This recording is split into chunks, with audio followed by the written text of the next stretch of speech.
سلام رفقا. در جهان حیوانات عجیب و غریبی هستند که اصلا نمیشه باور کرد چنین حیواناتی هم وجود دارن. در این ویدیو از عجیب ترین حیوانات تا حال به هم زن ترین حیوانات رو آوردیم. پیشنهاد میکنم حتما تا آخر ویدیو رو ببینید چون جالب ترینش رو براتون در آخر ویدیو گذاشتم. Let's go to watch this video.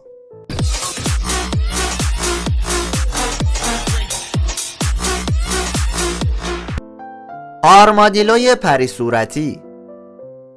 این حیوان عجیب به شدت استرسی و اگه به عنوان حیوان خونگی ازش نگهداری کنید سریع از استرس ممکنه بمیره. این موجود کوچکترین گونه آرمادیلو با طول حدود 13 سانتی متره که میتونه به راحتی در دستای شما جا بشه. این آرمادیلو در دشتای شنی و بوته‌زارای خشک آمریکای جنوبی زندگی میکنه. در واقع این جانور میتونه با پمپاژ کردن خون به داخل و خارج از پوستش دمای بدنش رو بالا یا پایین بیاره. آرمادیلوی پری صورتی با کندن زمین از بیمهرگان و گیاهان تغذیه میکنه. یکی از بزرگترین مشکلایی که باهاش روبرو هست اینه که وقتی میخواد از خیابون رد بشه یا ماشین میزنه قدشو میمیره یا انسانا پیداش میکنن و میبرنش خونه و از ترس سکته میکنه. آی آی. قیافه عجیب این حیوان بسیار کلافه و وحشت زده هست و هر کی ببینتش با خودش میگه چقدر این بدبخت فلک زده هست. آی آی نوعی لموره که فقط در ماداگاسکار پیدا میشه. این حیوان همه چیز خاره اما بیشتر وقتا از حشرات تغذیه میکنه. آی آی با گوشای بزرگش که قدرت شنوایی بالایی دارن میتونه صدای حرکت حشرات رو از زیر تنه درخت‌ها بشنوه و بعد با انگشت بلندش حشرات چوبخوار رو از زیر پوست درخت‌ها بیرون بکشه و از اونها تغذیه کنه. همیشه میگن هیچ چیزی رو از روی ظاهرش قضاوت نکنید چون این بدبخت قیافش انگار قاتلای زنجیره‌ایه ولی کاملا بیازاره. سمندر مکزیکی. این حیوان نوعی جانور دوزیسته که به ماهی راهرونده مکزیکی هم معروفه. سمندر مکزیکی کاملا وابسته به آبه. این جانور میتونه قسمت‌های آسیب دیده بدنش رو احیا کنه یا در صورت قطع شدن اون اعضا دوباره اونا رو اضافه کنه. این حیوان هر 2-3 روز یک بار به خوراک نیاز داره. سمندر مکزیکی لارو وزغ، تارپایان نرم و ماهیای کوچیک رو میخوره و توانایی خوردن گوشت چرخ کرده خامو هم داره. سمندر مکزیکی بیشتر خاکستری و قهوه‌ایه ولی به رنگای زرد، ترکیبی از سفید و صورتی و همچنین سیاه هم پیدا میشه. سایگا یا کلسکایی. وقتی به این حیوان نگاه میکنید دماغ نچرال شما رو به یاد خرطوم فیل میندازه. کلسکایی یا سایگا یه نوع بز کوهیه که در مناطقی که پوشش استپ دارن در اوراسیا زندگی میکنه که با بینی بسیار بزرگ و انعطاف پذیرش هوای سرد زمستون رو گرم میکنه و در تابستون گرد و غبار شدید رو فیلتر میکنه تا برای تنفس مناسب بشه.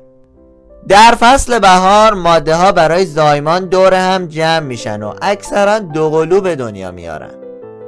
اوکاپی. اوکاپی یا زرافه گردن کوتاه نوعی پستاندار در حال انقراض و بومی منطقه شمال شرقی کشور کنگوه. اوکاپی که به اون زرافه جنگلی، زرافه کنگو یا زرافه گورخری هم گفته میشه، راههای شبیه گورخر روی پوستش داره اما بیشتر شبیه زرافن تا گورخر. این حیوان ترکیبی از زرافه و خره که لباس ورزشی پوشیده. این جانور اکثر عمرش رو تنها زندگی میکنه و فقط برای جفتگیری نزدیک بقیه اوکاپیا میشه. ای شیطون، فقط برای جفتگیری؟ باشه. مرغ چتری قبقب دراز. مرغ چتری قبقب دراز پرنده میوه خاره. جنس نر از طریق قبقب بزرگی که طول اون به 35 سانتی متر میرسه از جنس ماده و پرنده های جوان متمایز میشه. این قبقب قابلیت باد شدن داره و وقتی که میخوان جفتگیری بکنن از اون استفاده میشه. واقعا حرفی ندارم. بریم سراغ موجود بعدی. شیطان خاردار. شیطان خاردار که اژدهای خاردار یا شیطان کوهستان هم نامیده میشه، نوعی مارمولک بومی استرالیان. این مارمولک ها میتونن با تغییر رنگ خودشونو در طبیعت استتار کنن.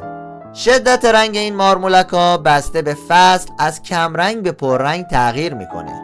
علاوه بر تیغای تیزی که پوست این جانور رو پوشونده، شیطان خاردار یه سر جعلی هم داره که در صورتی که احساس خطر میکنه ظاهر میشه. این مارمولک میتونه از پوست خودش برای نوشیدن آب از شنا استفاده کنه که بسیار جالبه. ماهی گلخورک آبی خالدار بزرگ. این ماهی‌های دریایی عجیب دوزیست به خاطر توانایی خودشون برای بیرون موندن از آب برای مدت‌های طولانی شناخته میشن. بدن این ماهی خاکستریه. این ماهی دوست داره بیشتر در آبای گلالود و در ساحل ماسه‌ای که گلولایی داره باشه که بتونه با کندن زمین خودشو پنهان کنه. ماهی گلخورک میتونه دمای آب تا 38 درجه رو تحمل کنه و همچنین میتونه حدود 5 متر هم از آب فاصله بگیره. پس اگه یک دفعه دیدید این ماهی تو ساحل زده دنبالتون، تعجب نکنید، چون بیشتر در قسمت‌های پایینی رودخانه‌های حوزه خلیج فارس و دجله و کارون و حوزه‌های مکران و بسیاری از رودهای جنوب ایران پیدا میشن. شما چه حیوانای عجیب دیگه ای رو میشناسید؟ تو کامنت ها بنویسید. حباب ماهی. با بیریخترین و حال به هم زنترین ماهی جهان آشنا بشید. بدن این ماهی چگالی کمی داره و راحت در آب شناور میمونه و صبر میکنه تا طعمه بهش نزدیک بشه و بعد اونو میخوره. دقیقاً ضرب المثل تنبل نرو به سایه، سایه خودش میایه رو برای همین ماهی گفتن. غذای اون شامل سخت‌پوستان اعماق آبه که بیشترشون به صورت شناور در اطرافش پیدا میشن. این ماهی خودش بدون نیاز به جفت قادر به زاد و ولده. اصلا کدوم ماهی حاضر میشه باش جفت بزنه؟ فکرشو بکنید، هر ماهی باش جفت بزنه تمام وقت باید این قیافه حال به هم زن رو تحمل کنه. پس خودش به تنهایی ترجیح میده که زاد و ولد کنه. اگه این ویدیو رو لایک نکنید مطمئن باشید حباب ماهی یه بار کنار دریا میچسبه بهتون. خلاص از ما گفتن بود. خب گایز، امیدوارم از این ویدیو خوشتون اومده باشه. فراموش نکنید که ما رو لایک و سابسکرایب کنید. ویدیوهای بعدی ما که در مورد پیشرفته ترین اسلحه های جهانه رو از دست ندید.